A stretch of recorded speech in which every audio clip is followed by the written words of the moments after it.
नमस्कार साथियों आपका हमारे चैनल में एक बार फिर से स्वागत है। कन्या राशि के जातकों, आपकी कुंडली में राहु सप्तम भाव में गोचर कर रहा है और राहु जब भी सप्तम भाव में गोचर करता है तो सबसे पहले ध्यान रखें कि अगर आपका काम पार्टनरशिप में है तो उसमें आपको हानि ही देता है। स्त्री एक ऐसी जो आपके नाश का कारण बनती है। और ध्यान रखें कि स्त्रियों से कन्या राशि के जातकों को धोखा मिलता है जब सप्तम भाव में राहु गोचर कर रहा होता है। राहु एक ऐसा ग्रह है जो जीवन में बहुत कष्ट, बहुत पीड़ा, वात रोगी बनाता है, यहाँ तक कि गुप्त रोगी बनाता है, यहाँ तक कि गलत आचरण तक ले जाता है और यहाँ तक कि उसमें दोष होता है कि दुभारिया योग। अरे लोग एक एक शादी के लिए परेशान रहते हैं, दो दो शादियां कराता है, द्विभारिया योग बनाता है, पति पत्नी में कलेश कराता है। और ऐसी स्थिति 22 अक्टूबर से झेलते चले आ रहे हैं और ये स्थितियां जो है कब सुधरेंगी, कैसे सुधरेंगी, तमाम आरोप प्रत्यारोप अच्छे बुरे सब कुछ कन्या राशि के जातकों को झेलने पड़ते हैं। व्यक्ति वैसे भी परेशान होता है, व्यापार को लेकर के, काम को लेके, धंधे को लेके, घर पहुंचता है तो कलेश शुरू हो जाता है। ऐसा कुछ राहु आपके सप्तम भाव में बैठकर काड़ी लगाता है, आग लगाता है, आपका नाश करने के लिए बैठ जाता है। लेकिन साथियों, आज इस वीडियो में दो बातें बताएंगे कि क्या राहु सप्तम भाव का अब आपका नाश करने वाला है या वास्तव में आपको लाभ देने वाला है। और राहु अगर लाभ देने की स्थिति में आ जाए तो फिर आपको रंक से भी राजा बनाता है, अकस्मात धन लाभ प्रदान करता है, अचानक आपके जीवन में सफलताएं प्राप्त होना शुरू हो जाती हैं, जीरो से आप हीरो हो जाते हैं, धरती से आसमान तक पहुंचने का सफर तय कराता है, राहु कराता है। राहु जीवन में बहुत उन्नति देता है, बहुत प्रगति देता है, बहुत सारा सफलता देता है। राहु तो वो चीजें कराता है, वो चीजों का लाभ देता है जो आप सपने में भी नहीं सोच सकते। राहु आपको अगर खुश हो जाए तो निश्चित मान के चलो कि रंक से राजा, गरीब से अमीर और फकीर से करोड़पति अरबपति बना देता है। राहु क्या वास्तव में आने वाले समय में कन्या राशि के लिए शुभ परिणाम देने वाला है? कब देने वाला है, इसी वीडियो में बताएंगे। तो साथियों, निवेदन है, विनंती है, यदि अभी तक आपने हमारा चैनल सब्सक्राइब नहीं किया तो चैनल को जरूर सब्सक्राइब करें, वीडियो को ज़्यादा से ज़्यादा शेयर करें, क्योंकि इस वीडियो में हम राहु आपको माला माल करने के लिए आया है। क्या उपाय करें, कैसे राहु से लाभ प्राप्त करें, सारी बातें इसी वीडियो में बताएंगे। साथियों, यदि अभी तक आपने चैनल सब्सक्राइब नहीं किया तो जरूर कर लें, वीडियो को शेयर करें और अगर पसंद आए वीडियो तो लाइक जरूर करें। साथियों, आपकी कन्या राशि है, कन्या राशि का स्वामी बुध है और पृथ्वी तत्व की राशि है। आपकी कुंडली में राहु सप्तम भाव में गोचर कर रहे हैं, जो अभी तक आपको पीड़ा दे रहे थे, तकलीफ दे रहे थे, नुकसान कर रहे थे। क्यों कर रहे थे? क्योंकि कभी सप्तम भाव पे ग्रहण योग बना तो पति पत्नी में झगड़ा हुआ, तलाक तक की नौबत पहुंच गई और कलेश इतना हुआ कि आपका उस समय मन किया कि जान दे दें या फिर जो है घर द्वार सब कुछ छोड़कर बैराग या संत हो जाएं। ऐसी स्थितियां हुई। पत्नी को भी बहुत पीड़ा हुई, अगर कोई स्त्री कन्या राशि की है तो इन बीचों में उसे भी बहुत पीड़ा हुई और पति को भी बहुत पीड़ाएं हुई। विच्छेद, संबंध विच्छेद कराने की स्थितियां बना देता है सप्तम भाव में बैठा हुआ राहु। लेकिन साथियों, एक बात ध्यान रखो, हर चीज का समय जब बदलता है और जब अच्छा होता है, अगर रात हुई है तो दिन जरूर होगा और दिन हुआ है तो उजाला जरूर होगा। आज राहु आपको लाभ देने की स्थिति में तैयार है। जो राहु आपको आलसी बना रहा था, जो राहु आपका अहित कर रहा था, जो राहु आपके पूरे जीवन को नाश करने के लिए बैठा हुआ था, वो राहु आज की ही तारीख से मान के चलो आपके लिए बल्ले बल्ले करने वाला है। राहु क्या क्या लाभ देगा इसी वीडियो में बताएंगे और कैसे लाभ देगा, कैसे लाभ उठाना है, ये भी इस वीडियो में बताएंगे।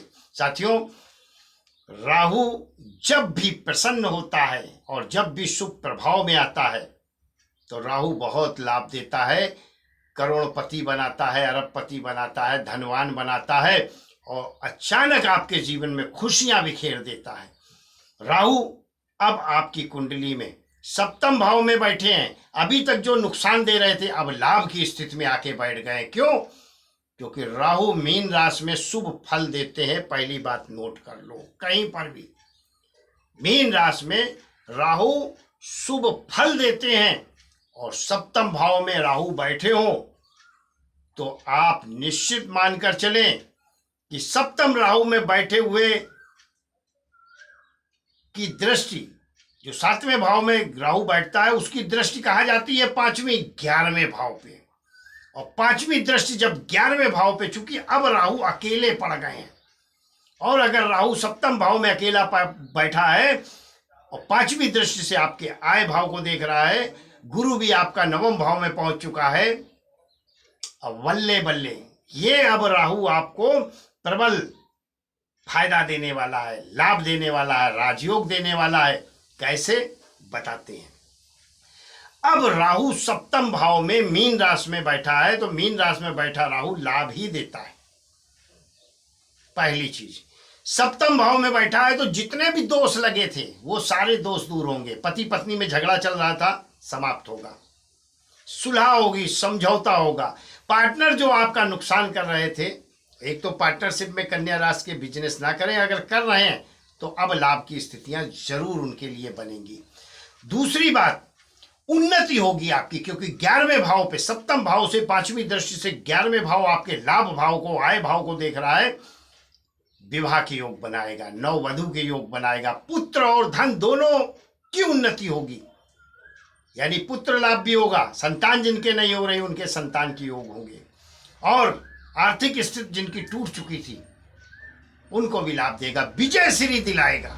आप चुनाव लड़ रहे हैं, आपको लाभ दिलाएगा, विजय श्री हासिल कराएगा। 11वें भाव में, सप्तम भाव में बैठे हुए राहु की दृष्टि 11वें भाव पे पड़ रही है और राहु दोष रहित हो चुका है मीन राशि में, आपको लाभ देने के लिए ही आया है। गुरु की 7वीं दृष्टि आपके लग्न भाव पे पड़ रही है। यह क्या करेगा? थोड़ी सी सावधानी रखें, सेहत का ध्यान रखना पड़ेगा। कहीं पर फोड़े फुंसी दाने का प्रॉब्लम शरीर के किसी भी भाग में हो सकता है इन बीचों में, ये सावधानी आपको रखनी पड़ेगी। वहीं राहु की नवम दृष्टि आपके पराक्रम भाव पे पड़ रही है और पराक्रम भाव पे नवम दृष्टि राहु की पड़ने का ही मतलब है कि आप निश्चित मानकर चलें कि आपको लाभ ही लाभ की स्थितियां प्राप्त होंगी, वृद्धि होगी, धन लाभ होगा, यात्राएं होंगी आपकी और उन यात्राओं से भी आपको लाभ होगा। अचानक सब कुछ आपके जीवन में खुशियां बिखेरने का काम राहु करने वाला है इस समय और राहु आपको बहुत आगे तक लेके जाने वाला है। अब आपके फेवर में कन्या राशि के जातकों, गुरु भी आपके साथ, जो आपका अच्छा करने के लिए है और जो आपका बुरा करने के लिए अभी तक ग्रह बैठ गया था सप्तम भाव में, वो भी आपके लिए अब अच्छा करना शुरू कर रहा है। लाभ उठाएं। अब लाभ कैसे उठाएं? ध्यान रखें, एक तो आलस छोड़ दें, सूर्योदय से पहले उठना सीखें, क्योंकि राहु आलसी लोगों से सख्त एलर्जी करता है, नफरत करता है। आप कुछ मत करें, इस वीडियो को देखने के बाद कल से ही सुबह सूर्योदय के पहले उठें और अपने इन दोनों हाथों का दर्शन करें।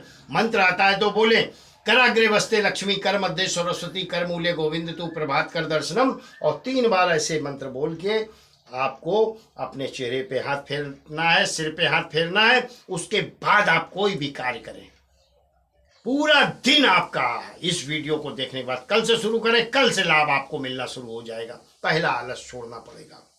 और दूसरी बात जो हर वीडियो में बताते हैं, कन्या राशि है, एक मुट्ठी में हरे मूंग की दाल लें, अपने सिर से बिना गिने उतारें और घर के बाहर फेंक दें, रास्ते में, मार्ग में, छत पर मत फेंके। बार बार मैं बोलता हूं, नहीं तो राहु दोष लग जाता है। फिर छत पर नहीं, मार्ग में फेंकें, खिड़की से फेंक दें, दरवाजे से घर के बाहर फेंकें, घर के आंगन में फेंकें, जहाँ पक्षी आए और खा के चले जाएं, लाभ होगा। और 4 मुखी रुद्राक्ष अपने कन्या राशि है तो धारण करें। और फिर जो ग्रह आपके राहु, गुरु और शनि, क्योंकि शनि शत्रुहंता बनकर आए हैं और गुरु आपको बेपार संपत्ति देने के लिए आए हैं, भाग्य उदय करने के लिए आए हैं भाग्य स्थान पर बैठकर। वहीं आपको राहु इस समय, इस वीडियो को जब आप देख रहे हैं तो अचानक धन लाभ देने के लिए आए हैं, आपको स्वस्थ रखने के लिए भी आए हैं, और आपको सारे जो सुख होते हैं, खुशियां होती हैं, वो सारी चीज़ें देने के लिए आए हैं। केवल करना क्या है, आलस छोड़ना है, हाथों के दर्शन करने हैं आपको, और हरे मूंग की दाल सिर से उतार कर आंगन में या रास्ते में आपको फेंकनी है, छत पर नहीं फेंकनी, मैं बार बार बोलता हूँ। और 4 मुखी रुद्राक्ष जरूर धारण कर लें। अगर आपको उपलब्ध ना हो तो आप नीचे डिस्क्रिप्शन बॉक्स में नंबर दिया है, 4 मुखी रुद्राक्ष आपको आपके घर के पते तक पहुंचा दिया जाएगा। अगर ना हो तो, और हो जाए तो अच्छी बात है, सिर्फ 4 मुखी रुद्राक्ष पंचरंगी धागे में धारण कर लें और फिर लाभ देखें। ये 12 महीने आपके लिए, चूंकि राहु भी 2025 तक आपको लाभ देने के लिए आपकी कुंडली में अब बैठा है, गुरु भी आपको लाभ दे रहा है, और 6वें भाव में स्वामी जो शनि है वो भी अब आपको लाभ दे रहा है। तो 3 ग्रह जो बहुत ताकतवर माने जाते हैं, राहु, शनि और गुरु, और लंबे समय तक फायदा देते हैं या नुकसान देते हैं। तो अब गुरु, शनि और राहु, ये तीनों ग्रह आपको बहुत कुछ देने वाले हैं। ये गोल्डन पीरियड है, भूलो मत कन्या राशि के जातकों। जो चीजें, जो सावधानी बता रहे हैं उतना करो और लाभ होगा। और मेरे पास तो अब कॉल भी आने शुरू हो गए, गुरुजी आपने बोला 1 मई से थोड़ा सा अंतर पड़ा है, अब मेरा व्यापार शुरू हो गया है, मेरे अच्छे दिन की ऐसे लग रहे हैं, फिर वापस आ जाएंगे। अभी तो शुरुआत है, जैसे जैसे जैसे जैसे समय बीतता जाएगा, ये 12 महीने आपके लिए लाभ लेकर आए हैं। कन्या राशि के जातकों, जितना नुकसान हुआ है सबकी भरपाई आपकी होगी, भरपाई नहीं होगी, कई गुना अधिक आपको रिटर्न मिलेगा। और यह वीडियो अगर पॉजिटिव लगे कहीं से तो ज़रूर लाइक करें, शेयर करें, ताकि लोगों को भी जो उपाय बताते हैं उसका लाभ प्राप्त हो। बहुत बहुत आभार, बहुत बहुत धन्यवाद। ईश्वर आपको हमेशा सुखी रखे, संपन्न रखे और स्वस्थ रखे।